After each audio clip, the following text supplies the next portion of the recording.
Hello guys, welcome to my YouTube channel. In this video tutorial I'm going to show you how to partition a disk.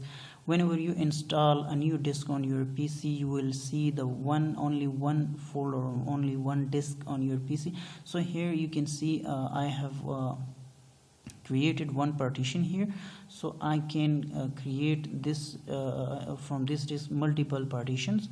So how we can do this? So you need to go to the start, and for you can see here the search button. Just type here partition, like I have. Okay, you can see this one, create and format the hard disk partition. Click on this and just expand it. Now you can see I have installed SSD card, and this is my hard disk, and I just want to create partition from that. So what can I do? I just need to click on shrink volume. So first of all I have to shrink its volume, so just wait for it.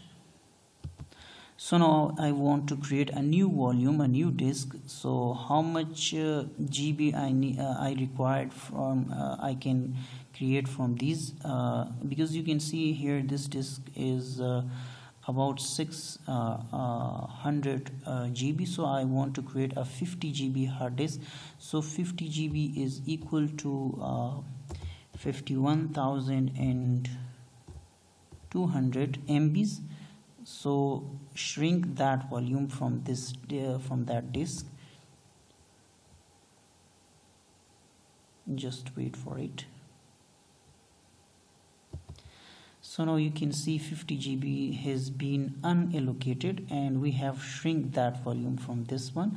So what I can do, I just need to click right click on this and create a new sample volume. So just click on this, click next, and we want to allocate all MBs to that one. So click next and click next, click next, just finish it.